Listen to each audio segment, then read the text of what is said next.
Hi, and welcome to today's live video. I'm Dr. Achyuthan Eswar, and I'm the co-founder of nutritionscience.in and sampurnahahara.com. Nutrition Science is an online platform for plant-based nutrition where we teach you how to eat healthy at home, prevent and reverse diseases, and live a longer, healthier, happier life with your family. Sampurna Ahara is India's first whole food plant-based social enterprise where we cook and home deliver healthy meals. We have bakery items, sugar-free sweets, healthy snacks without oil, all of them 100% vegan and whole food plant-based. Today on our video, we have a very special guest with us, someone who has been a close friend for a long time, someone who's done fantastic work in this field. You might already know her. Her name is Vinita Contractor, and she's going to be talking to us about specialty, the health benefits of probiotics and fermented foods. Thank you so much, Vinita, for taking your time and spending it with us today. It's fantastic to have you here. Thank you very much, Dr. Achyuthan, for having me. I'm very excited to be here and share whatever I feel will benefit people. Absolutely. Thank you so much again. Vinita, before we start, could you please tell us a little bit about yourself, about the work that you do, and about what your expertise lies in? So I'm a holistic nutrition and lifestyle coach. What I love doing is working on a one-on-one basis with people towards their health goals. They could be disease reversal or management of chronic conditions, whether autoimmune conditions or complex situations which they're finding difficult to handle. And what I also conduct are on an ongoing basis corporate workshops, individual workshops as well for health, nutrition, cooking, all of that. And what I like to implement into my daily life and what I'm going to be talking about today is fermented foods. And we'll talk a little bit more about that a little later. I think for me, sharing what I know and making healthy simple is something that really, motivates me and inspires me to share it with people. So that's what I like doing. Fantastic. Thank you so much for that, Vinita. And it's an absolute pleasure to have you here with us today. And I'm really excited. I'm looking forward to the session myself. So I'd like to start by asking about the beginning of your journey, when it all started. What inspired you to go vegan and adopt a plant-based lifestyle? So about 15 years ago, when I was pregnant with my second child, I had turned vegan without knowing it because that time the term was not known and it was just something I did to have a healthy pregnancy. And I was non-vegetarian prior to that, but I had turned vegan. After my son was born, my second son was born, a little bit of the milk came back and milk products came back to some degree, but I stayed vegetarian. Then about 7 years ago, we all took a trip to Auroville to Sadhana Forest, and we really understood what the ecological impact of our food choices were. And we try to live as, we're aware as much as possible, and we try to live a life which is, ecologically sensitive. And it just was something I could not ignore. So that was our reason, my reason specifically to turn vegan. The cruelty towards animal was something I was anyway sensitive about, which is why I had turned vegetarian. But later I got to know how the dairy industry was. So that made the decision even more firm, in addition to understanding the ecological angle. And I had heard there are great health benefits, but that was not my primary reason.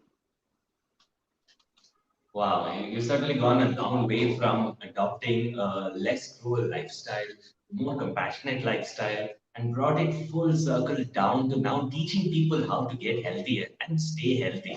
That's so lovely to hear. And it's so true for many of us. No, we went vegan before we even knew that there is a movement, before we even knew that there is a term called veganism that people have put down and then following. We just did it out of becoming more conscious of our reality. And that has resulted all together, all over the world, in such a massive movement today. That's so lovely to hear. Yes. And Vinita, when you said you started making these changes consciously when you were pregnant. Could you tell us about that actual journey? Like, what was the first change that you made, and what happened back then? Because when you make changes to your lifestyle, if you're living all alone, then that's fine, do it. But if you're living with a family, then it becomes difficult for so many people. Saying the whole family sometimes just turns around and says, "Oh my God, what are you doing?" So could you tell us about your experience? Yes. So luckily for us, the four of us, we have two boys, and my husband and I were all together in Auroville. So, you know how children are, they're anyway much more sensitive. And they were asking other children who lived in Sadhana Forest, what is vegan, why vegan? So they kind of were anyway a little, keen. And my husband and I both resonated from the ecological point of view, like I shared. So we came home and we showed our children a few documentaries which were, age appropriate for them, and they decided that mama, from tomorrow we're not going to consume milk, because they were anyway largely vegetarian. So when they took that stand, and I already felt it and my husband already felt it, it became very easy. And luckily, I think because I'm the one in charge of the kitchen, it was easy for me to make those changes. Obviously, the first thing I started doing was eliminating the dairy products and then finding substitutes for each of them. Extended family, close family, and friends were, of course, a different ball game. There was not much awareness then. There were a lot of questions, a lot of like, why are you doing this? And they couldn't understand what being vegan meant. But I guess because it was the four of us, we got treated as a vegan family, and that helped us actually. It was not just me, or it was not just my children. So being together helped. And I started making sure I carried things when I went to people's homes, made interesting things, so people would actually say, hey, we don't mind turning vegan if this is what you get to eat. That's so nice to hear. You went from making conscious changes to being known as the vegan family. To be honest, that makes life so much easier, no? It Because does. when people think that, okay, she's just starting, it's a fad, it's something new, there's so much of pressure. But when you really get that reputation, okay, these people are not going to change. They're the vegan family. Forget about them. You have to look separately for them. It's just so much easier. And that really paves the way for you to start inspiring others to change, right? When you become known for something that you're doing among your close circles, when people have a question about it, when they have a health issue, they come and ask you, say, hey, Vinita, True. I'm also trying to lose weight. Can you please give me some tips? And Yeah. I think that's a fantastic transition in so many people's lives. And can you tell us about how you went from being known as a vegan family to actually making it your profession, Vinita? How did that journey shape your professional life? Yes. So I was a banker before. This was years ago. I used to work in the corporate field, and then I had switched to teaching. I did my bachelor's in education. And then after I had had my two boys, I was very clear I wanted to be involved with work that really means something to me, and not just for the sake of having something to say. So the first thing after obviously getting a hang of the substitutes, my biggest concern and the biggest responsibility I felt I had was to make sure that my children and our family does not lack in any way in terms of nutrition. Because even now, I mean, yes, there is much more data today, but children being vegan was not so mainstream, and I wanted to make sure that their growth, their milestones are not hindered in any way. So I started educating myself. I did many courses. In fact, I continue to study. I'm doing one right now also. So though I didn't have the traditional background of science and of nutrition, I've done whatever courses are available in the plant-based world, and that's how I started doing it professionally. Initially I was more involved with cooking workshops, because that was the first step. But then I started enjoying taking it a step further, where people's health journeys I could be a part of, and of course involving a senior doctor, so that I don't overstep what I am qualified to do. So that's how I've from being a banker to a teacher, moved on to being a plant-based nutrition and lifestyle coach. And it really shows, Vinita, your skills as a banker of keeping things so structured and figuring out, okay, this is what needs to be done, this shouldn't be done, this is the framework. I can see it in the way that you're speaking. And that's so useful because when you have that structure, when you have that framework in a practice, it builds trust, right? The patients who come to you or your clients that come to you, they know, okay, Vinita is going to take care of me. And if she feels that a doctor may be needed, she's going to tell me that, okay, go consult a doctor. And Yes. that's, I guess that separates someone who may just be a quack versus someone who understands what plant-based nutrition is and actually practices it professionally. So that's lovely. Thank you for sharing that journey with us. So now I'd like to ask you about your practice, Vinita. You said that you got interested in a vegan lifestyle. You adopted plant-based nutrition and you started practicing it professionally. Can you tell us about your practice and what you do at the practice, consultations, programs, workshops? I'd love to hear about this. Yes.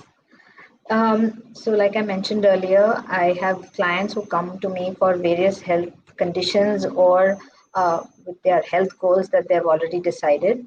And I work with them over a period of 2 or 3 months.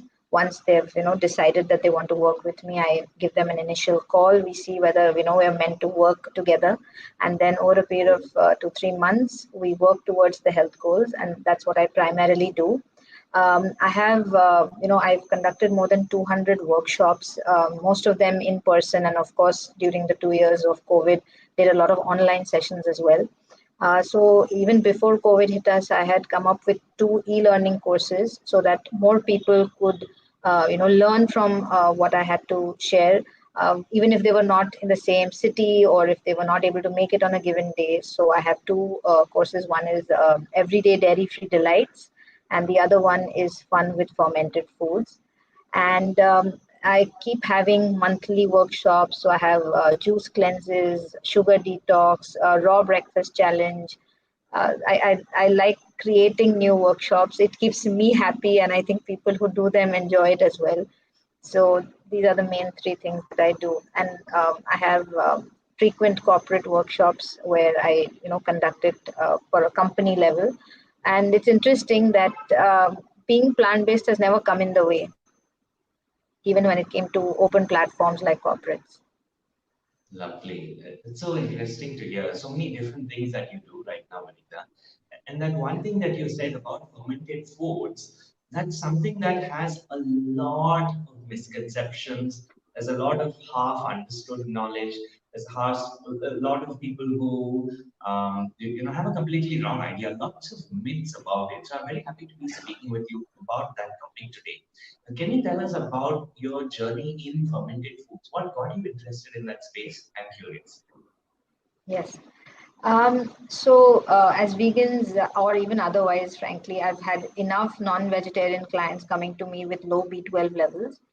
So it's not only a vegan, nutrition issue, but B12 is one thing that most of us are deficient in. And I came across information saying that fermented foods are a good source of B12. Of course, not in a very large number, but because it's bacteria, right? I said, hey, this is something which is natural, something that we can make on our own. It's not made in a factory.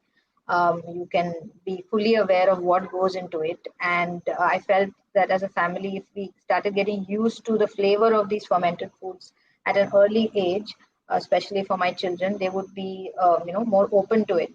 So that's what got me interested. And of course, it was, for the last few years, gut health and fermented foods have been like one of those, trending things. So I got to know about it, but my interest was mainly because of the B12. That's interesting. And when you say gut health, could you tell us about how fermented foods are connected with gut health? What do they have to do with each other? Yes.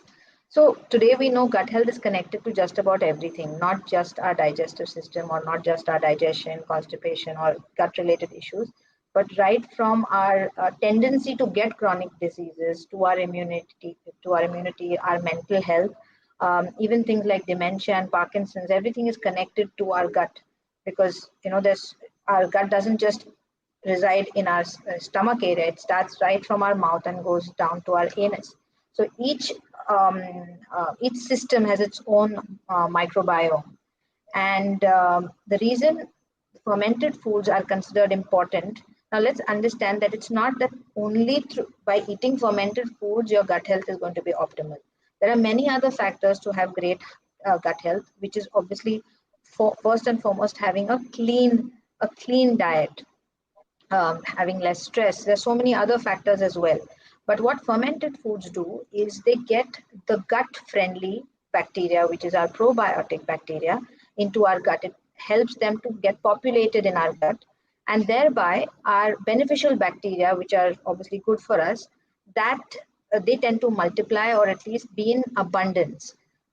Very often, because of faulty diets or taking excessive medication, our balance between the good and bad bacteria is skewed, and there's a dysbiosis.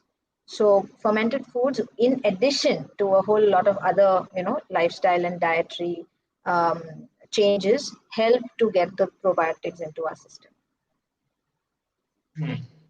So you mentioned about probiotics, which are good bacteria, right? So and those good bacteria keep us healthy in so many ways. They digest fiber, they digest resistant starch, they free up phytonutrients, they produce short chain fatty acids. So many ways to help us fight inflammation.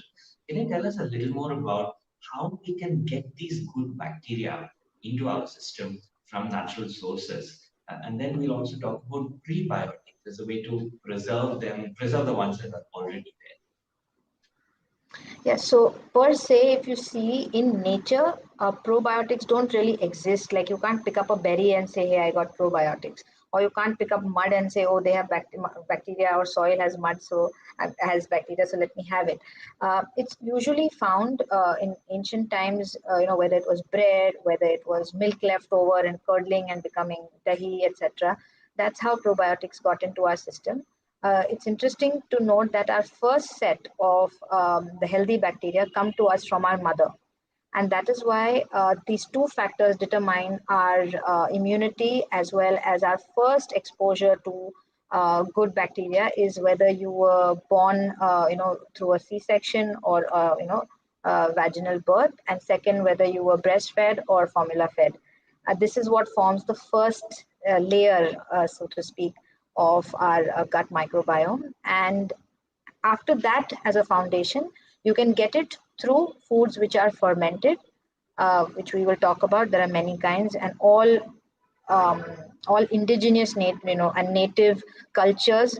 In fact, every single state in India has its own fermented food, and that's how it's always been a part of our life. We were just not aware, or the focus didn't come till a few years from now.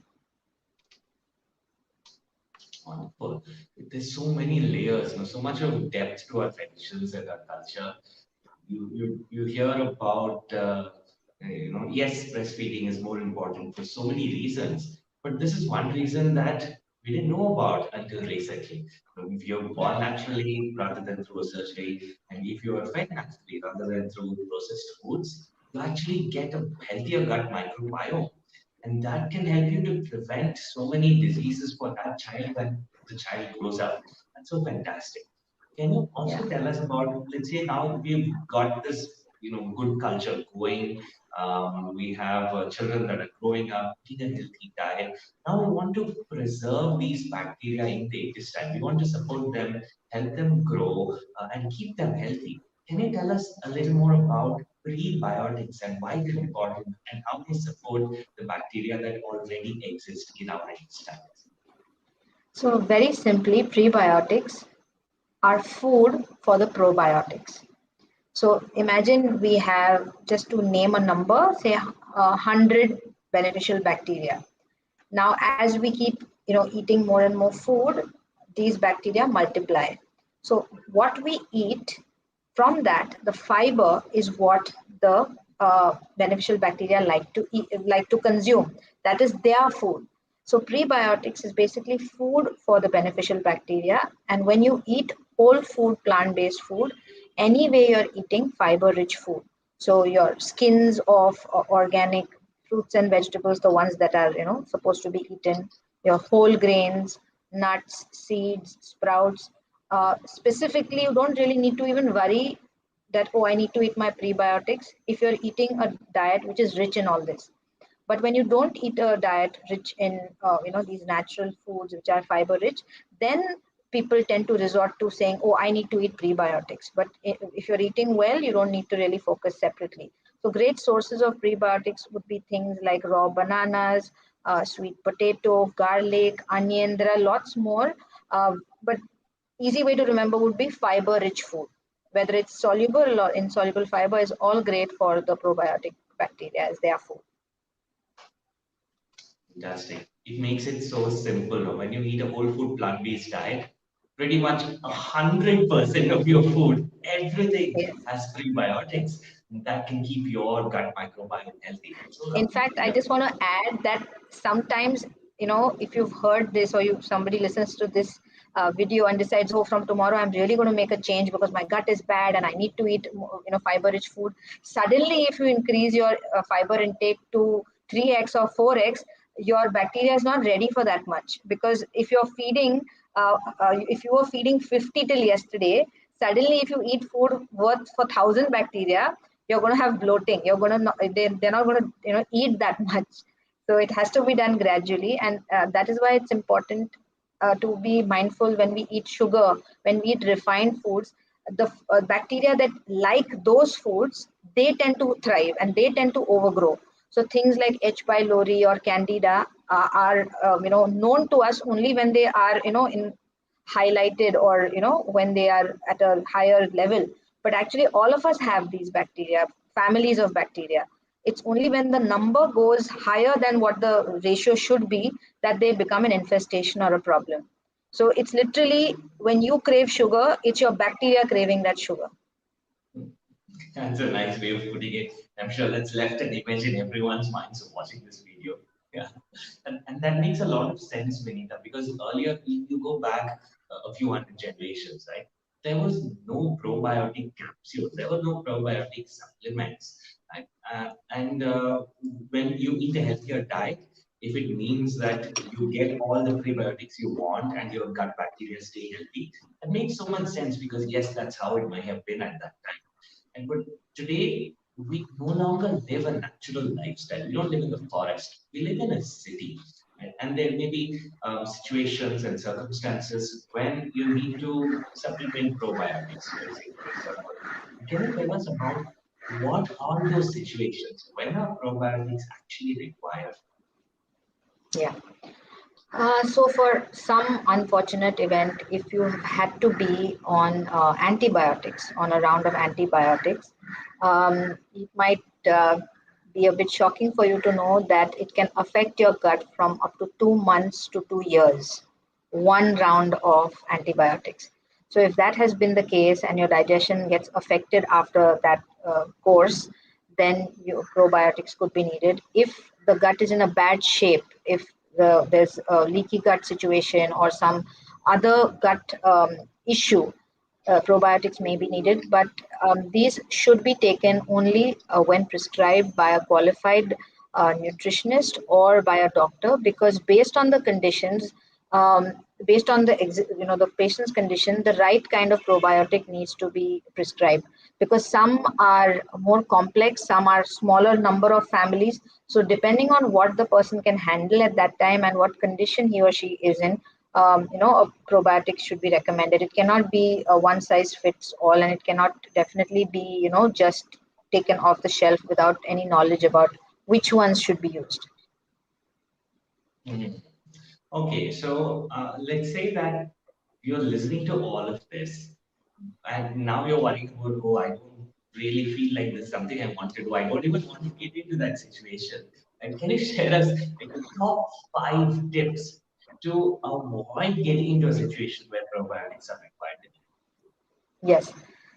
So the number one thing I would say is be patient with your body and don't look for quick fixes and instant results. And whenever possible, try other alternative methods rather than resorting to an antibiotic, which obviously is very fast acting, but it affects your gut for a long time. So that would be my number one tip. Number two would be to reduce the packaged items that you eat.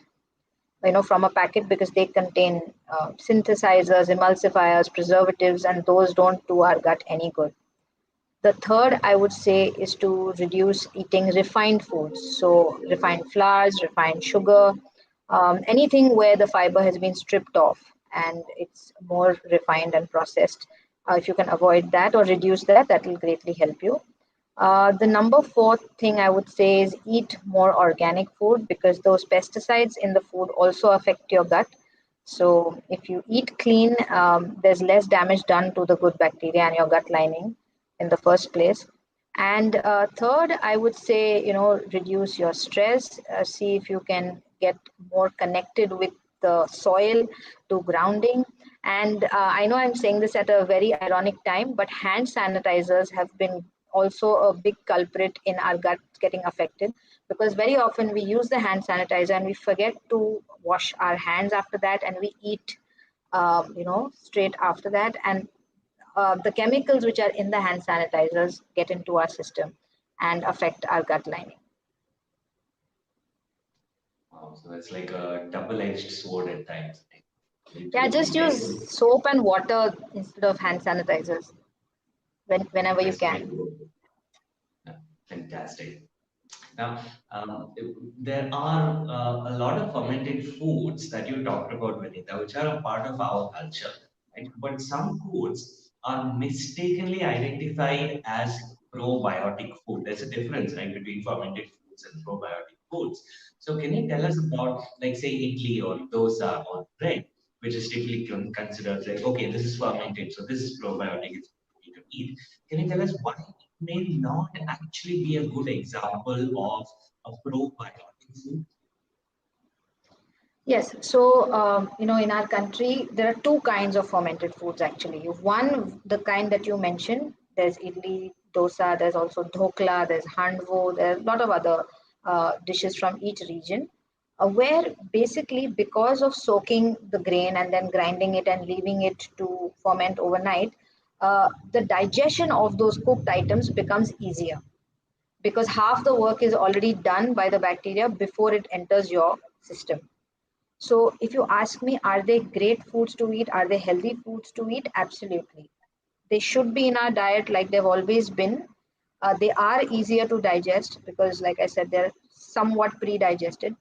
But in terms of how much probiotic content they have, let's not forget that these items get cooked after they are fermented.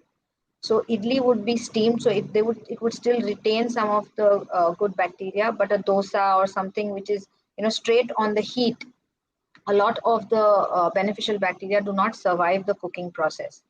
Now, on the other hand, there's the other kind of fermented food, Indian or international, where if at all it is cooked and then the fermentation takes place, or it is raw to begin with and is fermented and eaten raw. So there, what happens is the bacteria is alive. You're eating them in a live form, and that's easier for the body to accept as a probiotic, and those count as probiotics. Though both are fermented, and your sauerkraut, kimchi, or our Indian ambali is also fermented, but the raw ones are more probiotic rich. I hope that clarifies. Hmm. It makes a lot of sense because if you ferment foods and it has good bacteria in it, then you cook it, the bacteria get destroyed, so that's not going to help you, right?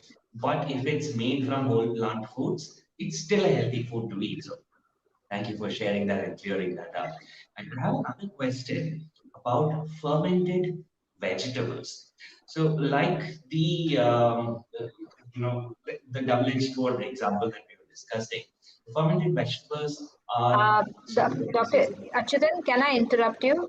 yes, Sorry, please. I need to interrupt you. Your image is lagging and it got pixelated. Just see if your internet is fine.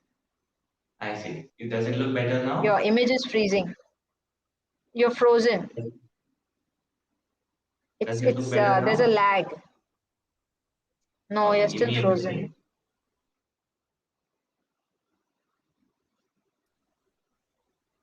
Is it better now? Yes, yes. So you were, So kind of summing up what I spoke in terms of probiotic food and fermented food. So maybe you could start off from there. sure, sure. That's so interesting, Vinita. You talked about how the probiotics are there when it ferments, but then you cook it and it's all lost. It then doesn't make sense anymore. It's not a probiotic food. It can still be healthy, but that's if it's made from healthy ingredients to start with. So that's a great insight. Right? And I have another question about fermented vegetables. Now, you're talking about the double-edged sword example. And vegetables are like some of the healthiest foods on the planet. Like, fruits and vegetables are healthy. There's no disputing that, right? But when you ferment it, most people tend to add a lot of salt into it, and that is super unhealthy for you. Salt is not a healthy condiment. So, can you tell us a little about fermented vegetables and also whether it's safe for everyone to eat? Yes, it's a very, very important question, and I get this all the time. Fermented vegetables, fermented grains, or even fermented drinks. There are a lot of drinks which are healthy and which are fermented, which people consume sometimes. There's kombucha, there's kefir, there's tapache, there's ginger beer, fruit beer. Now, all of these are okay to be had if you do not have any health conditions, pre-existing health conditions, because they all contain sugar. Now, the aspect about salt and whether that's healthy for us, let's understand we are not supposed to eat this as a side dish. If you're eating a kimchi or a sauerkraut, or if you're eating anything which is fermented, you're supposed to have it like a pickle. Like, I always tell my clients to start with just 1 teaspoon at a time during one meal in a day, and then eventually increase it to twice a day if it suits them, or just stick to it at lunchtime. So there are two things to remember. If it's containing sugar, then it has to be had judiciously, only if your health permits. And if it's a fermented vegetable, you're supposed to have only a limited quantity, and then it's not a problem, despite the salt. In fact, what I suggest to people is use your fermented savory fermented dish as your salad dressing, and not add salt on your salad at all. So I like to put my sauerkraut on my salad, or the brine of it, on things that are, for example, we make food sometimes and there's a little less salt in it. So that's how I use it. So I never go overboard with it, and keep the quantities limited. I love that hack where you use a fermented food, but you don't put any salt in it. That's fantastic. That can help you to reduce your sodium levels. And thank you for sharing that. Now, talking about busting myths, we're busting myths left, right, and center today. And I have questions about two more typical Indian foods that people think are good sources of probiotics. Okay. Number one is pickles. Can you tell us the difference between fermented foods and pickles? Because like you look up pickle recipes online, you're going to find things like lay out the pickle, like make a pickle and then keep it in the sun for 1 week and let it ferment. That's after cooking it in oil or mixing it with plenty of salt and chili. But that doesn't really work, right? Can you shine a little light on this, please? Yes. So first thing I want to say, our Indian pickles are a part of our heritage. We all have memories of our grandmothers making things from mangoes in a particular season, or whatever produce was available at that time. So I wouldn't shun it away. I would say that again they're supposed to be had in a very small quantity, because a lot of oil, a lot of masala, a lot of salt is added to any of these pickles, and they are not great in large quantities. Like fermented foods are not great in large quantities. Now, when it comes to the basic difference between fermented foods and pickling, is that in pickling, the environment is kept so acidic because of the salt or the vinegar, that it keeps everything sterile. It preserves whatever you've made the pickle out of, but there is no growth of any beneficial bacteria. Basically, it's kept, without any bacteria developing in it or thriving in it. In fermented foods, based on the formula that is taught when you learn fermented foods, the acidity is kept such that there is growth in the beneficial bacteria, but the pathogenic bacteria cannot thrive. So that's how the nutrient value of that carrot, for example, that you're fermenting, or that cabbage that you're fermenting, becomes 2x, 3x, 4x. while in pickles it stays as it is. So that's the main difference. So there's nothing wrong with eating Indian pickles, but they do not have the same quality of enhancing the nutrient content of the food. Neither do they have probiotics. They are great for taste, they are great for uh, perking up a meal, and for our comfort, because a lot of people like having their dal, rice, and a little bit of pickle, which is fine. But let's not mistake that to be a replacement for probiotics. That's interesting. And what about dahi? What about curds and yogurt? And what about plant-based yogurt, Vinita? What are your thoughts on these? So whether it's dairy curd or it's plant-based curd, both obviously give us probiotics. We obviously recommend the plant-based version because we know that dairy we don't recommend for various reasons. So in the plant-based curd, there are good strains of bacteria, like they are in dairy milk and curd made out of that. But when we consume a range of different fermented foods, at least two or three at any given time, you get a variety of beneficial bacteria families. What tends to happen is in dahi there'll be two or three families which are dominant. In sauerkraut there will be few. In say a kanji there will be some others. So what happens is these are all wild ferments which are from whatever is available in the environment. So if you have a variety of fermented foods, your gut gets like a dose of goodness from various sources, while dahi will make it very one dimensional. So I wouldn't say it's not a good idea. Of course, plant based curd should be a part of your if not daily diet, at least 2 to 3 times in a week. But get other fermented foods into your you know in your regular eating habits. It'll come slowly, obviously, because not most people, for them it's idli, dosa, dahi, and that's where it ends. But get a little more inventive and you'll realize your gut will be happier for it. So when you say more inventive, what exactly are you talking about? Like, how do you make a good probiotic at home? How do you make how do you make good probiotics?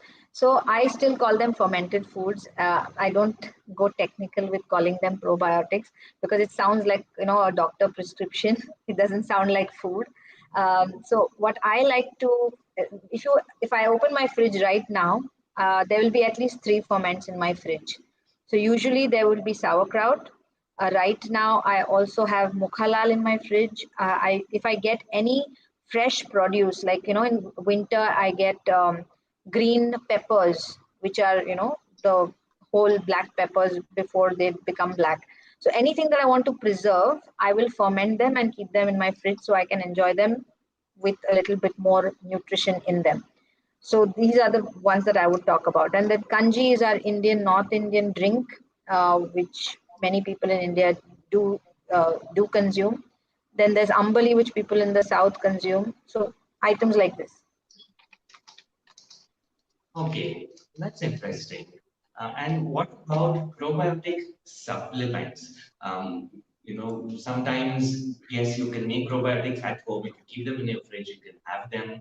But sometimes they may not be enough. The concentration of the probiotic culture itself may not be sufficient in some situations. So, can you tell us about when supplements may be required?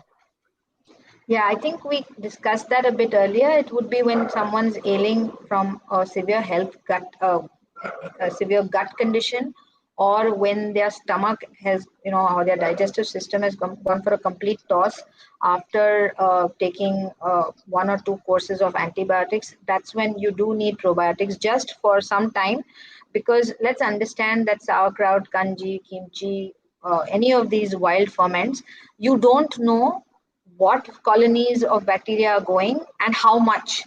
While in a probiotic, it's all mentioned. So a qualified person would know whether this would work for this person in this condition. With the wild ferments, it's better to go with them when you are at an equilibrium, not in a crisis mode. In a crisis mode, temporarily probiotic supplements would be recommended.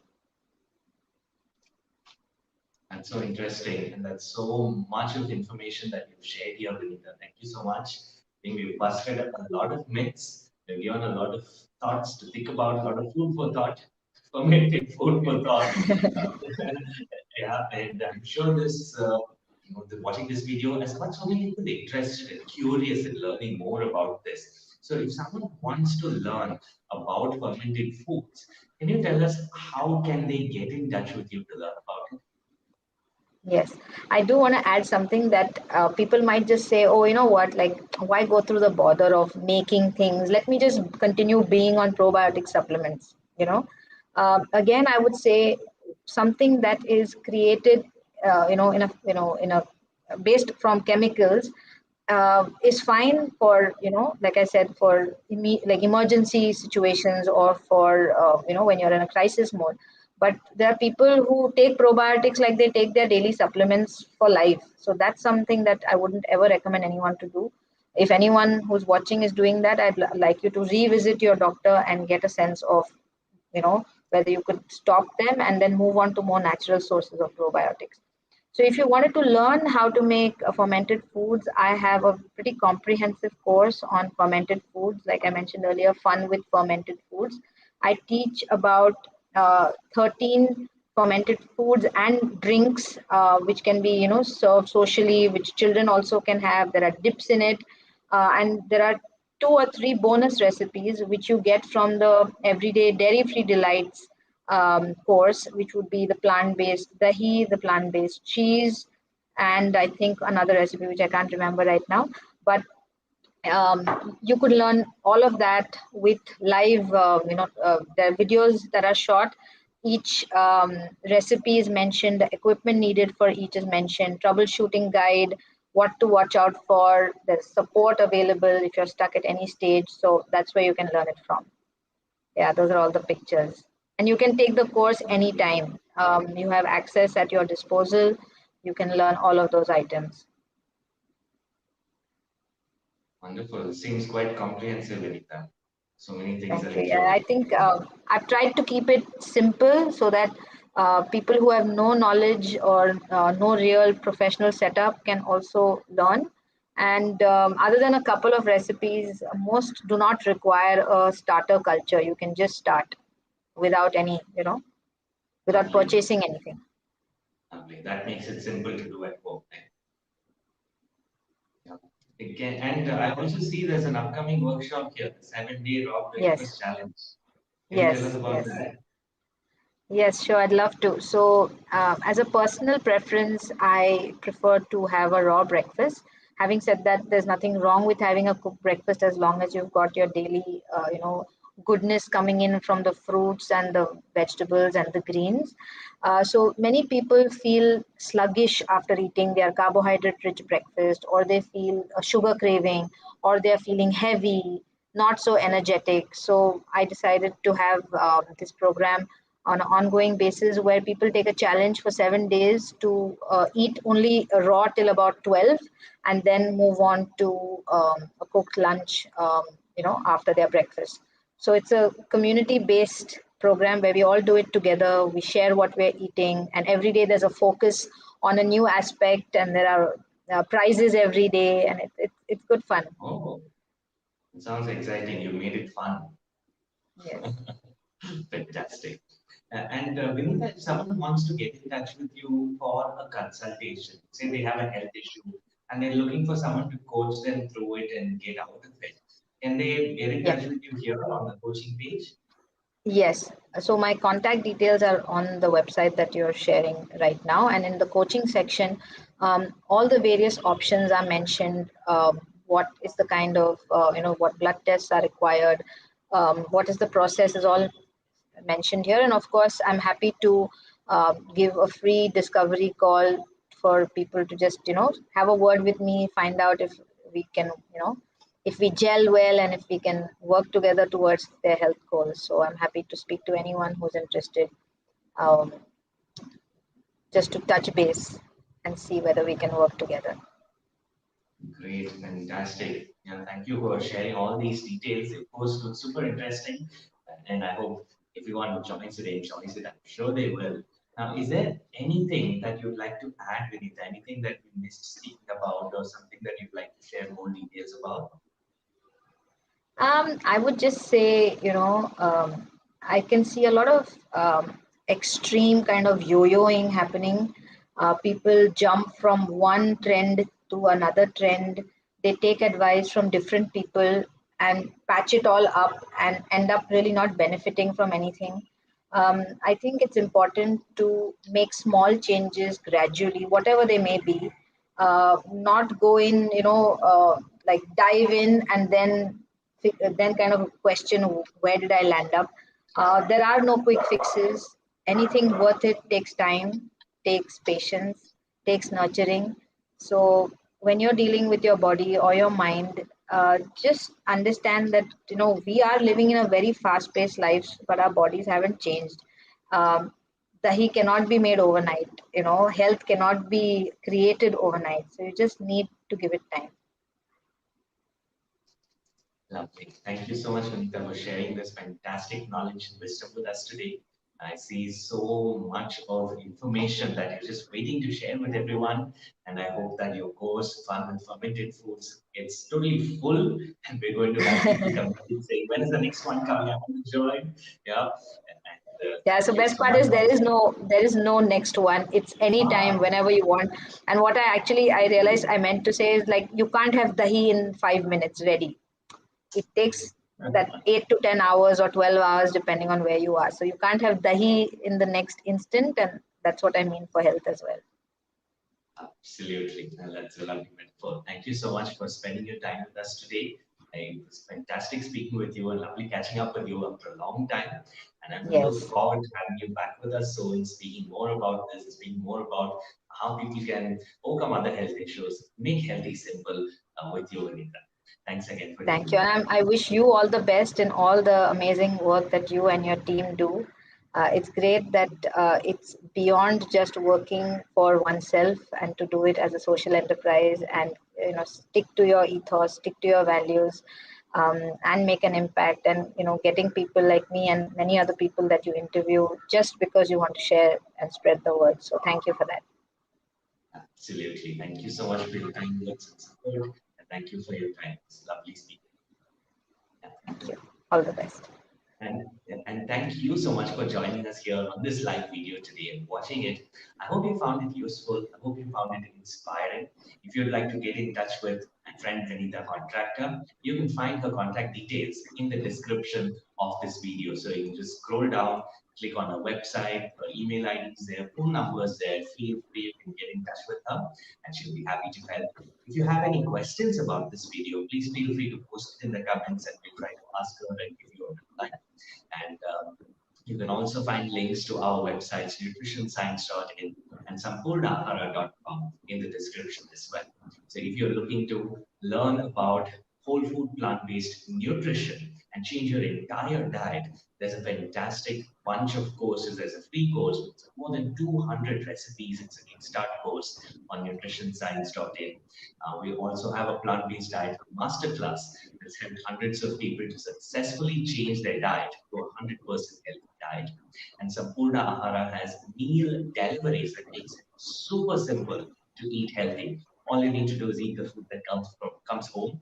And I had patients calling me back and saying, Doctor, this is fantastic. I came to you for all diabetes reversal. My BP has also gone down. I've lost weight. My hemoglobin is gone. I didn't realize this could happen. Fantastic results when you follow an evidence-based healthy diet and lifestyle. So feel free to check out the links. And thank you again for spending your time with us today.